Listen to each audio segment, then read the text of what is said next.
नमस्कार, मैं विकास आप सभी को अपने विकास जीएस क्लासेज में स्वागत करता हूं। आज हम लोग अपनी बीपीएससी प्रैक्टिस श्रृंखला के अंतर्गत आगे बढ़ते हुए देखते हैं प्रश्न संख्या प्रथम की ओर। प्रश्न संख्या प्रथम, बिहार की अर्थव्यवस्था के तीनों क्षेत्रों में वर्ष 2019-20 अंतिम आंकड़े में पिछले वित्त वर्ष के मुकाबले वृद्धि दर कितनी रही? ऑप्शन नंबर ए, प्राथमिक क्षेत्र 3.6%, द्वितीय क्षेत्र 8.2%, तृतीय क्षेत्र 8.5%। बी, प्राथमिक क्षेत्र के लिए 3.4%, द्वितीय क्षेत्र में 7.5%, तृतीय क्षेत्र में 11.3%। सी, प्राथमिक क्षेत्र 4%, द्वितीय क्षेत्र 8.3%, तृतीय क्षेत्र 9%। ऑप्शन नंबर डी, प्राथमिक क्षेत्र 3%, द्वितीय क्षेत्र 6%, तृतीय क्षेत्र 9%। ई, उपयुक्त में से कोई नहीं या एक से अधिक।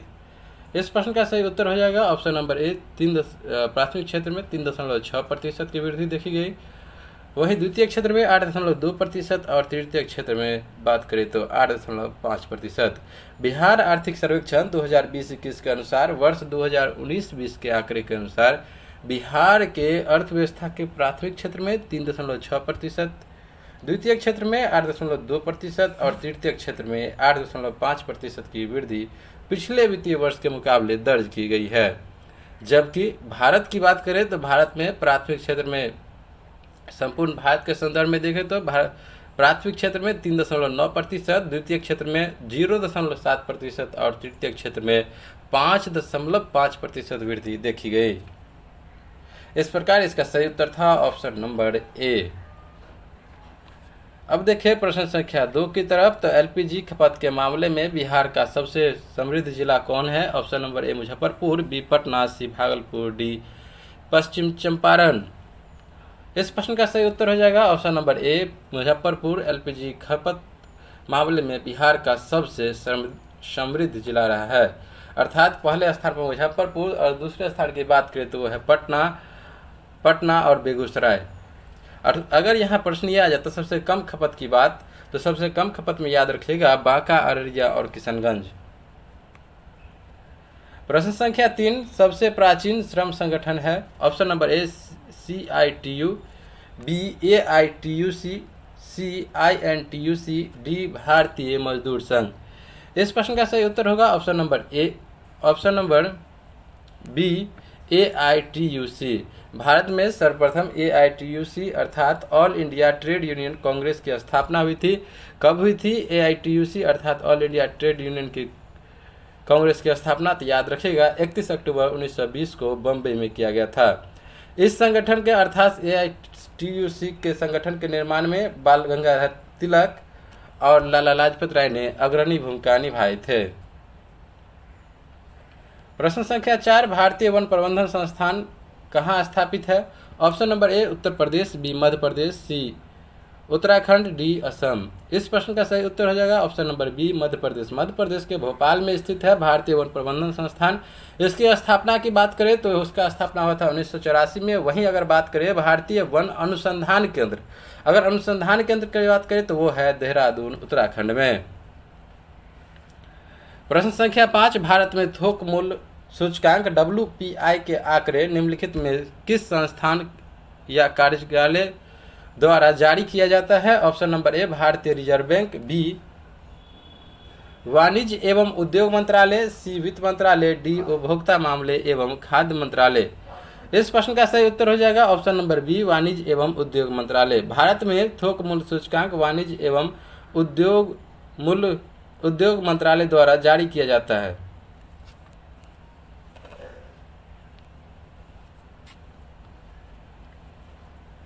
प्रश्न संख्या 6, निम्नलिखित में से किस समिति की सिफारिश पर भारत में सर्विस टैक्स अर्थात सेवा कर लागू किया गया? ऑप्शन नंबर ए, केलकर समिति, बी, राजा चलैया समिति, सी, मनमोहन सिंह समिति, डी, यशवंत सिन्हा समिति।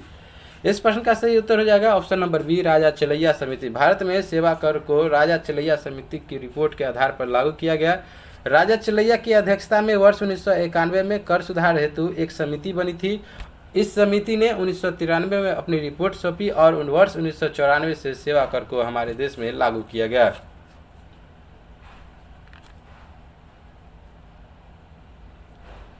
प्रश्न संख्या 7, भारत सामाजिक विकास की 3 अवस्थाओं का सिद्धांत मूलतः किसने प्रतिपादित किया था? Option number A Karl Marx, B Talcott Parsons, C Herbert Spencer, D Auguste Comte. इस प्रश्न का सही उत्तर हो जाएगा option number D Auguste Comte. सामाजिक विकास की 3 अवस्थाओं का सिद्धांत मूलतः ऑगस्ट कॉम्पटे ने प्रतिपादित किया था। उन 3 अवस्थाओं की बात करें तो पहला होता है धर्म विज्ञानी, दूसरा होता है पराभौतिकी और तीसरा होता है सकारात्मक।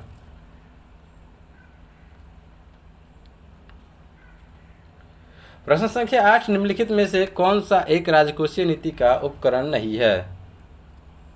ऑप्शन नंबर ए करारोपण, बी सार्वजनिक व्यय, सी ब्याज दर, डी सार्वजनिक ऋण।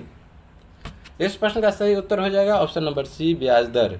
ब्याज दर जो है एक राजकोषीय नीति का उपकरण नहीं है।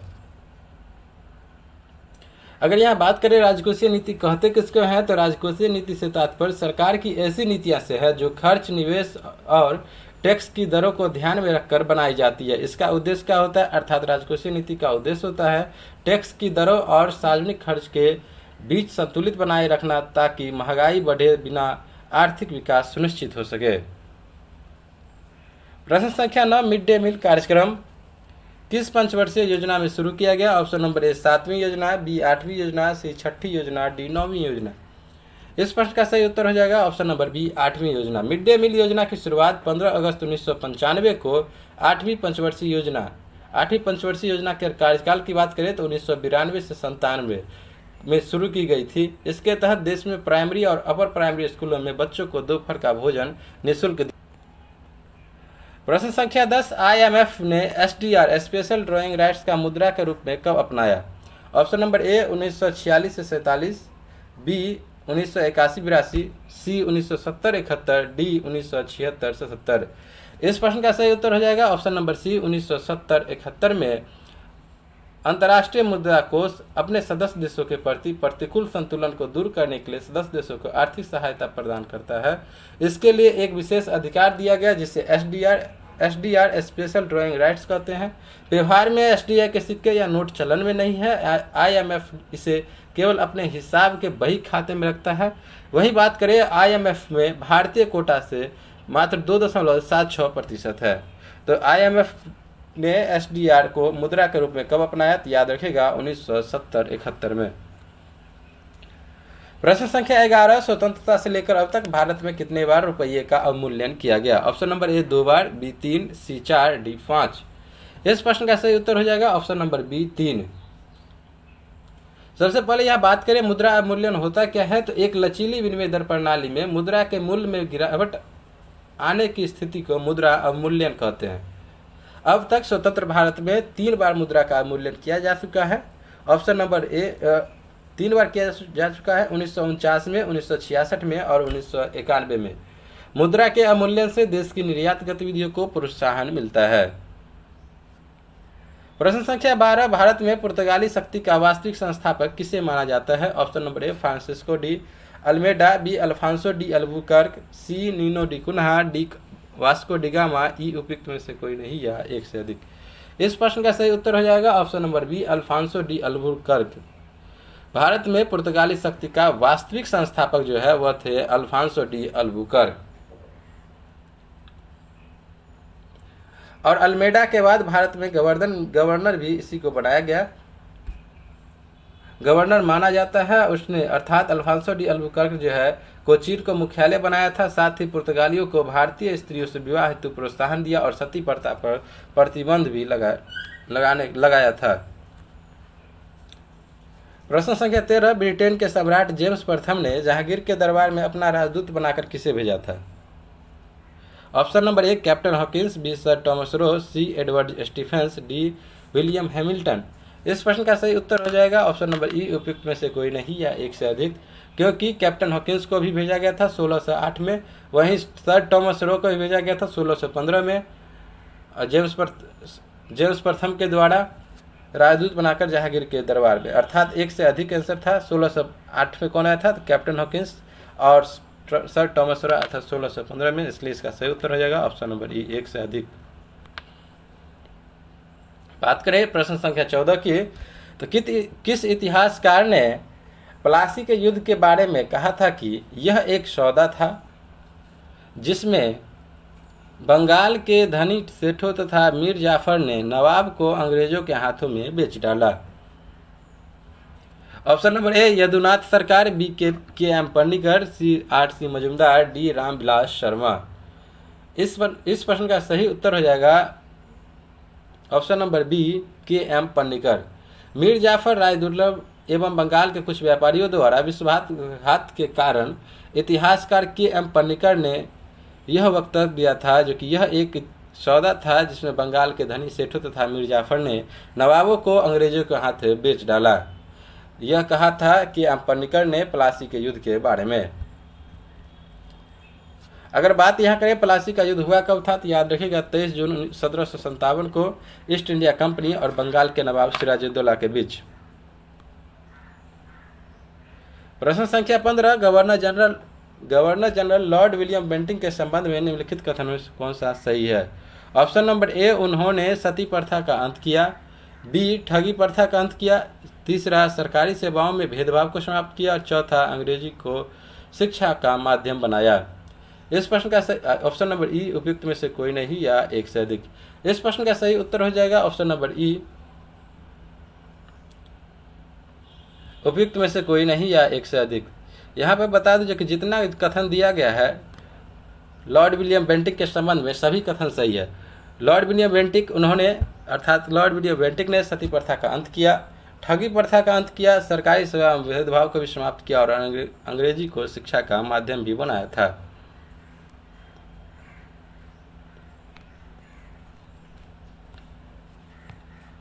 प्रश्न संख्या 16, भारत के पहले इंजीनियरिंग कॉलेज की स्थापना कहाँ की गई। Option number A Calcutta, B Roorkee, C Kanpur, D Mumbai.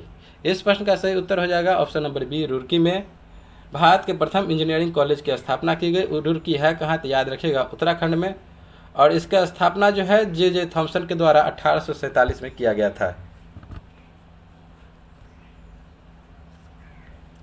प्रश्न संख्या 17, किस चार्टर एक्ट द्वारा देश की शासन प्रणाली का केंद्रीकरण किया गया। Option number A charter act 1793, B charter act 1813, C charter act 1833, D charter act 1853। इस प्रश्न का सही उत्तर हो जाएगा option number C charter act 1833 के द्वारा देश की शासन प्रणाली का केंद्रीकरण किया गया। इसी एक्ट के द्वारा अर्थात चार्टर एक्ट 1833 के तहत बंगाल के गवर्नर को संपूर्ण भारत का गवर्नर जनरल बनाया गया और भारत के गवर्नर जनरल में सभी नागरिक एवं सैन्य शक्तियां निहित थी। इस प्रकार 1833 के चार्टर एक्ट के द्वारा देश की शासन प्रणाली का केंद्रीकरण किया गया। और भारत के प्रथम गवर्नर जनरल की बात करें तो वह थे लॉर्ड विलियम बेंटिक। प्रश्न संख्या 18, ब्रिटिश भारत में स्थानीय स्वशासन का जनक किसे कहा जाता है। Option number A Lord Mayo, B Lord Lytton, C Lord John Lawrence, D Lord Ripon. इस प्रश्न का सही उत्तर होगा option number D Lord Ripon. Lord Ripon को स्थानीय स्वशासन का जनक कहा जाता है। लॉर्ड रिपन ने भारतीयों के कल्याण के लिए कई योजनाएं बनाई थी और इस कारण भारतीय उन्हें सज्जन रिपन भी कहते थे। और फ्लोरेंस नाइटिंगेल ने रिपन को भारत का उद्धारक की भी संज्ञा दी थी।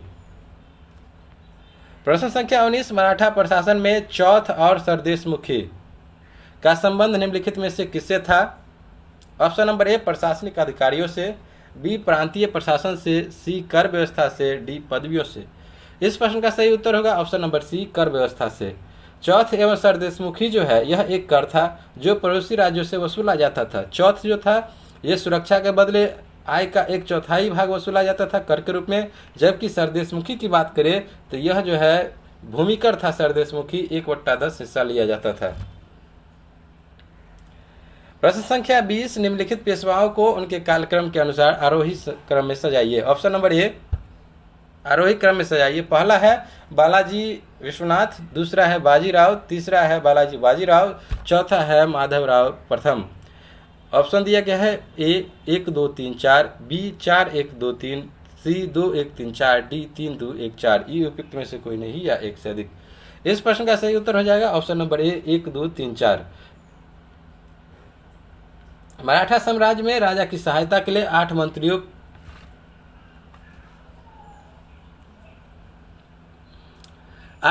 के समूह को अष्टप्रधान कहा गया। और पेशवा जो होते थे, पेशवा अष्टप्रधान का प्रमुख होता था। दिए गए विकल्पों में पेशवाओं का कालक्रम सभी का सही है। बालाजी विश्वनाथ की बात करें तो वो थे 17 से 13 17 से 20 तक। वहीं बाजीराव की बात करें तो 17 से 20 से 40 तक। और बाजीराव की बात करें तो 1740 से 1761 तक। वहीं माधवराव प्रथम की बात करें तो ये थे 1761 से 1772 तक। तो यहाँ आरोही क्रम में सभी हैं 1 2 3 4। प्रश्न संख्या 21, भारतीय राष्ट्रीय कांग्रेस के जिस अधिवेशन में वंदे मातरम को पहली बार गाया गया उसकी अध्यक्षता किसने की थी? Option number A Badruddin Tyabji, B Rahimtulla M Sayani, C Ras Bihari Bose, D Pandit Bishan Narayan Dhar. इस प्रश्न का सही उत्तर हो जाएगा option number B Rahimtulla M Sayani ने भारतीय राष्ट्रीय कांग्रेस के जिस अधिवेशन में वंदे मातरम का अपनाया गया था उसकी अध्यक्षता किया था रहमतुल्ला एम सयानी ने। यह जो हुआ था यह कोलकाता में अधिवेशन हुआ था 1896 में, जहां पर वंदे मातरम को पहली बार गाया गया था। प्रश्न संख्या 22, गांधी जी की आत्मकथा the story of my experiments with truth मूल रूप से गुजराती में लिखी गई। इसका अंग्रेजी अनुवाद किसने किया था? ऑप्शन नंबर ए मुरली कृष्णन ने, बी महादेवी देसाई ने, सी वेंकट पक्षीराज ने, डी राज फारिक गुप्ता ने। इस प्रश्न का सही उत्तर हो जाएगा option number B Mahadev Desai ने गांधी जी की आत्मकथा का अंग्रेजी में अनुवाद किया था। प्रश्न संख्या 24, कोल विद्रोह के बारे में निम्नलिखित कथनों में से कौन सा सही है? पहला, यह तब तक बढ़ गया था जब क्षेत्र ने राजस्व संग्रह का काम हिंदू, मुस्लिम और सिख साहूकारों को पट्टे पर दिया था। दूसरा, सबसे महत्वपूर्ण विद्रोह 1789 से 90 में दुर्जोय सिंह के नेतृत्व वाला विद्रोह था जिसे सरकार ने बेरहमी से कुचल दिया था। तीसरा, यह विद्रोह छोटा नागपुर, छत्तीसगढ़, पश्चिम बंगाल एवं ओडिशा के क्षेत्र में फैला था। ऑप्शन नंबर ए केवल 1, बी केवल 2, सी केवल 3, डी 1 और 3, ई उपयुक्त में से कोई नहीं या 1 से अधिक।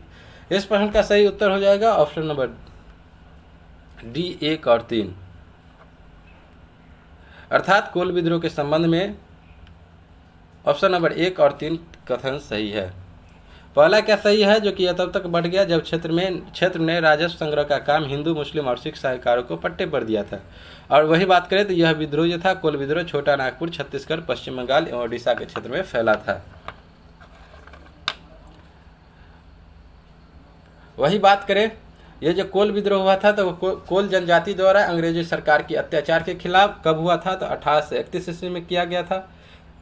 कोल जनजाति के इस विद्रोह का नेतृत्व बुद्धो भगत, जतरा भगत और मदारा महतो ने किया था।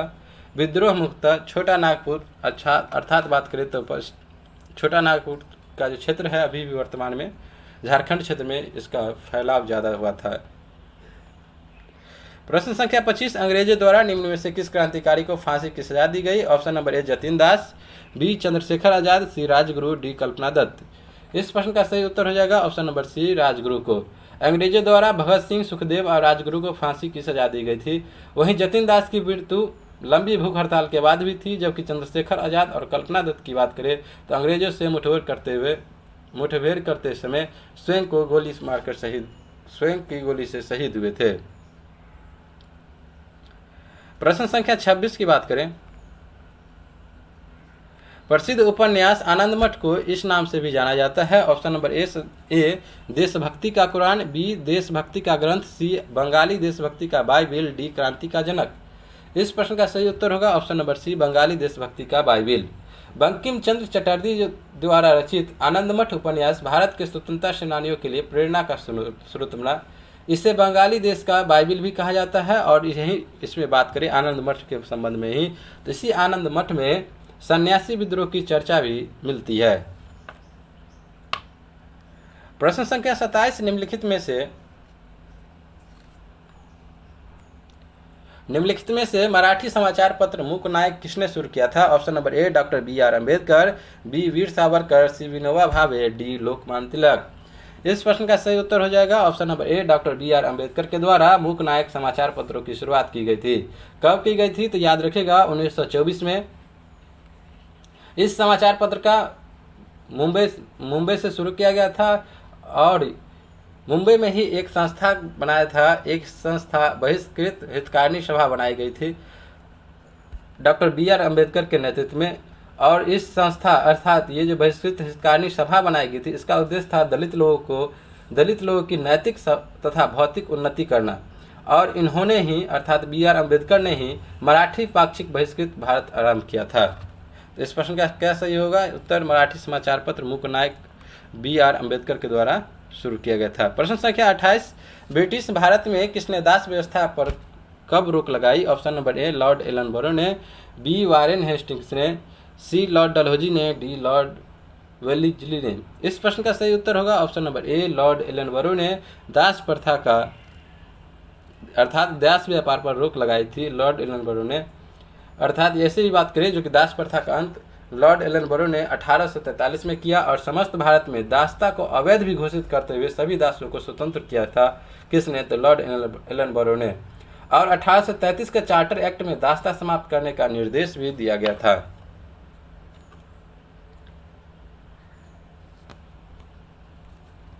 बात करें प्रश्न संख्या 29 की, तो बंगाल विभाजन के पश्चात ऐतिहासिक बहिष्कार प्रस्ताव को कब पारित किया गया? ऑप्शन नंबर ए 7 अगस्त 1905, बी 7 जुलाई 1905, सी 9 अगस्त 1905, डी 12 अगस्त 1905। इस प्रश्न का सही उत्तर हो जाएगा ऑप्शन नंबर ए 7 अगस्त 1905 को बंगाल विभाजन के पश्चात ऐतिहासिक बहिष्कार प्रस्ताव को पारित किया गया। अगर यहाँ बात करें बंगाल विभाजन की घोषणा कब की गई थी, तो 19 जुलाई 1905 को। वहीं इस विभाजन के विरोध में ही 7 अगस्त 1905 को कलकत्ता के टाउन हॉल में एक ऐतिहासिक बैठक में स्वदेशी आंदोलन की विधिवत घोषणा की और इसी बैठक में ऐतिहासिक बहिष्कार प्रस्ताव को पारित किया गया। प्रश्न संख्या 30, भारत में ब्रिटिश सरकार ने 1857 के बाद किस आंदोलन के दौरान सबसे निर्मम दमन किया? ऑप्शन नंबर ए भारत छोड़ो आंदोलन, बी असहयोग आंदोलन, सी सबने अवज्ञा आंदोलन, डी खिलाफत आंदोलन। इस प्रश्न का सही उत्तर होगा ऑप्शन नंबर ए भारत छोड़ो आंदोलन। भारत छोड़ो आंदोलन भारत में ब्रिटिश सरकार ने 1857 के बाद भारत छोड़ो आंदोलन के दौरान सबसे निर्मम दमन किया था और इसी में प्रेस का तो पूरी तरह से गला घोट दिया गया था। प्रश्न संख्या 31, निम्नलिखित में से किस मुगल शासक ने इलाही संबत के स्थान पर हिजरी संबत की शुरुआत की? Option number A Akbar, B Jahangir, C Aurangzeb, D Shahjahan. इस प्रश्न का सही उत्तर होगा option number D Shahjahan. Shahjahan ने इलाही संबत के स्थान पर हिजरी संबत को शुरू किया, हिजरी संबत चलाया था। शाहजहां ने 1928 से 1958 तक भारत का बादशाह रहा, ये बात याद रखिएगा। और उसके ही काल में उसके काल को अर्थात शाहजहां के काल को स्थापत्य कला का स्वर्णिम काल कहा जाता है और शाहजहां के द्वारा ताजमहल और लाल किला जैसे कई विख्यात भवन का निर्माण किया। अगर बात करें इलाही संबत का, तो इलाही संबत की शुरुआत अकबर ने 1583 में किया था। प्रश्न संख्या 32, अलाउद्दीन खिलजी ने किसे राय रायन की उपाधि प्रदान की? ऑप्शन नंबर ए राजा हमीर देव को, बी राजा रामचंद्र को, सी राजा रायकरण को, डी मलिक काफूर को। इस प्रश्न का सही उत्तर होगा ऑप्शन नंबर बी राजा रामचंद्र को अलाउद्दीन खिलजी ने राय रायन की उपाधि प्रदान की। बात करें प्रश्न संख्या 33, निम्न में से दिल्ली सल्तनत के किस शासक ने सर्वप्रथम भारत में सैन्य विभाग की स्थापना की? Option number A Alauddin Khilji, B Balban, C Firoz Shah Tughlaq, D Jauna Khan. इस प्रश्न का सही उत्तर हो जाएगा ऑप्शन नंबर बी बलबन ने दिल्ली सल्तनत के प्रथम शासक थे बलबन, जिन्होंने सैन्य विभाग की स्थापना की। और बलबन की कार्यकाल की बात करें तो 1265 से 1285 तक।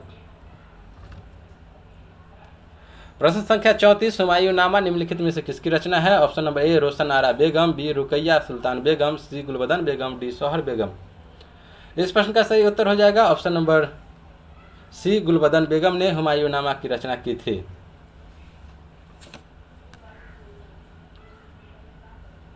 और इसी हुमायूंनामा में बाबर और हुमायूं के शासनकाल का विवरण मिलता है।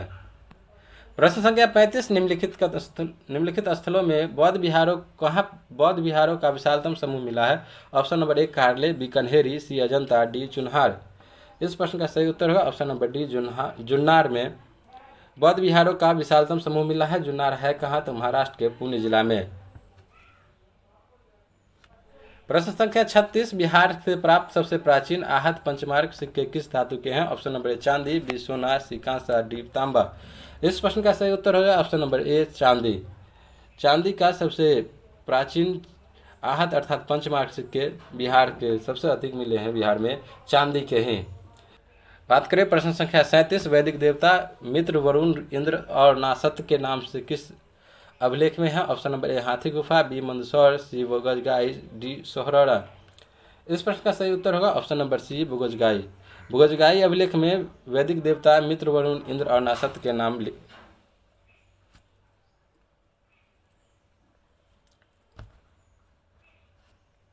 प्रश्न संख्या 38, किस संप्रदाय के अनुयायियों को पंचाथिक कहा गया है? ऑप्शन नंबर ए वैष्णव संप्रदाय, बरकरी संप्रदाय, वास्पत, ऑप्शन नंबर सी पाशपत संप्रदाय, डी सनक संप्रदाय।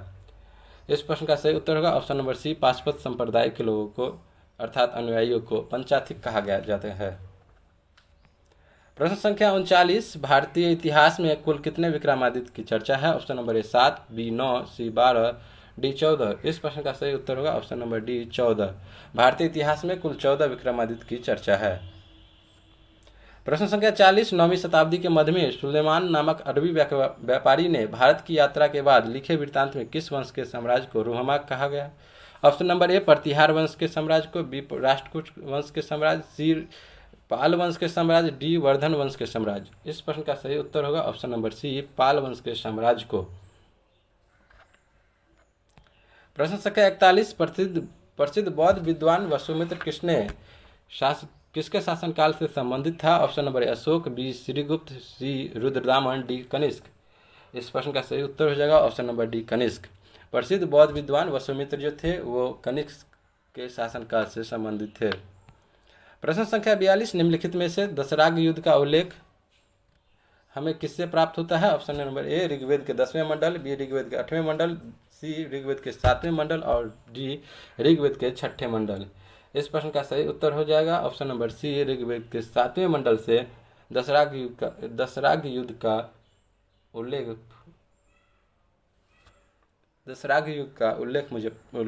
प्राप्त होता है। प्रश्न संख्या 43, 1857 की क्रांति में पीर अली ने बिहार के किस स्थान पर आंदोलन का नेतृत्व किया? Option number A Arrah, B Patna, C Gaya, D Muzaffarpur. इस प्रश्न का सही उत्तर हो जाएगा option number B Patna. Patna में 3 जुलाई 1857 को पुस्तक विक्रेता पीर अली के नेतृत्व में विद्रोह आरंभ हुआ था। पटना के कमिश्नर टेलर ने इस विद्रोह का निर्ममतापूर्वक दमन किया था और इसी विद्रोह के कारण पीर अली को फांसी की भी सजा दी गई थी। प्रश्न संख्या 44, निम्नलिखित मगध राजवंशों को कालक्रम अनुसार व्यवस्थित कीजिए। पहला है नंदवंश, दूसरा है शुंग वंश, तीसरा है मौर्य वंश, चौथा है हर्यक वंश। Option number A 1 2 3 4, B 1 3 4 2, C 4 1 3 2, D 4 1 2 3। इस प्रश्न का सही उत्तर हो जाएगा ऑप्शन नंबर सी 4 1 3 2 हर्यक वंश। हर्यक वंश के कार्यकाल देखें तो 544 से 412 ईस्वी पूर्व, 412। नंद वंश की बात करें तो 344 से 323, मौर्य वंश की बात करें तो 323 से 185, वहीं शुंग वंश की बात करें तो 185 से 75। प्रश्न संख्या 45, किस सुल्तान ने अपने मलिकों अर्थात दरबारियों को बगैर अनुमति भोज, उत्सव और विवाह करने पर प्रतिबंध लगा दिया था? ऑप्शन नंबर ए बलबन ने, बी इल्तुतमिश ने, सी फिरोज शाह तुगलक ने, डी अलाउद्दीन खिलजी ने। इस प्रश्न का सही उत्तर होगा option number D Alauddin Khilji ने अपने मलिकों अर्थात दरबारियों को बगैर अनुमति भोज, उत्सव और विवाह करने पर प्रतिबंध लगा दिया था। प्रश्न संख्या 46, बिहार होम रूल लीग की स्थापना किसकी अध्यक्षता में की? Option number A Annie Besant, B Sarfaraz Hussain, C Rajendra Prasad, D Mazharul Haque. दिसंबर 1916 में पटना में मजहरुल हक की अध्यक्षता में बिहार होम रूल लीग की स्थापना हुई थी और इस होम रूल लीग में अगर बात करें भारत में होम रूल लीग की स्थापना के संबंध में तो एनी बेसेंट और बाल गंगाधर तिलक ने, वहीं बिहार में तो मजहरुल हक की अध्यक्षता में की गई थी। बात करें प्रश्न संख्या 47 की ओर, तो निम्नलिखित में से किस महाजनपद का संबंध बिहार से नहीं है? Option number A Anga, B Magadha, C Lichchhavi, D Avanti. इस प्रश्न का सही उत्तर होगा option number D Avanti. Avanti महाजनपद का संबंध मध्य प्रदेश से है और बाद बाकी अंग, मगध और लिच्छवी का संबंध बिहार से है। प्रश्न संख्या 48, निम्नलिखित जैन तीर्थंकरों में से किसका जन्म बिहार में नहीं हुआ? Option number A Neminath, B Vasupujya, C Suvratnath, D Mahavir. इस प्रश्न का सही उत्तर हो जाएगा ऑप्शन नंबर ई उपयुक्त में से कोई नहीं या एक से। इस प्रश्न का सही उत्तर हो जाएगा ऑप्शन नंबर ई उपयुक्त में से कोई नहीं या एक से अधिक। अर्थात यहाँ पे जितने दिए गए तीर्थंकर सभी का जन्म बिहार में ही हुआ था, यानी एक से अधिक किस किस का हुआ था। तो याद रखिएगा, नेमिनाथ, वसुपूज्य और सुभद्रनाथ और महावीर, ये चारों का जन्म बिहार में ही हुआ था। वही बात करें नेमिनाथ के संबंध में, तो मिथिला क्षेत्र, वसुपूज्य का भागलपुर, सुभद्रनाथ का राजगीर और महावीर स्वामी का जन्म हुआ था कुंडल ग्राम वैशाली में। प्रश्न संख्या 49, बिहार के वह साहित्यकार जो स्वतंत्रता संग्राम के दौरान 12 बार जेल किए। Option number A Ramdhari Singh, B Ram Vriksh Benipuri, C Phanishwarnath Renu, D Nagarjun. इस प्रश्न का सही उत्तर हो जाएगा option number B Ram Vriksh Benipuri. भारतीय स्वतंत्रता संग्राम के दौरान राम वृक्ष बेनीपुरी ने 1930 से 1945 के बीच मात्र 15 वर्षों में 12 बार जेल गए थे। इन्हें कलम के सिपाही के नाम से जाना जाता था। कलम के सिपाही के नाम से जाना जाता है। प्रश्न संख्या 50, 1857 के विद्रोह में कुंवर सिंह की मृत्यु के बाद अमर सिंह ने नेतृत्व संभाला। बाद में सरकार ने उन्हें ऑप्शन नंबर ए गिरफ्तार कर लिया, बी माफी दे दी, सी बिहार से निर्वासित कर दिया, डी राजा की पदवी दे दी। इस प्रश्न का सही उत्तर हो जाएगा ऑप्शन नंबर ए गिरफ्तार कर लिया। 1857 के विद्रोह में कुंवर सिंह की मृत्यु के बाद अमर सिंह ने नेतृत्व संभाला, जिसे बाद में सरकार ने अर्थात अंग्रेजी सरकार ने गिरफ्तार कर लिया। अमर सिंह जो थे वो कुंवर सिंह के छोटे भाई थे और वे छापामार युद्ध में निपुण थे।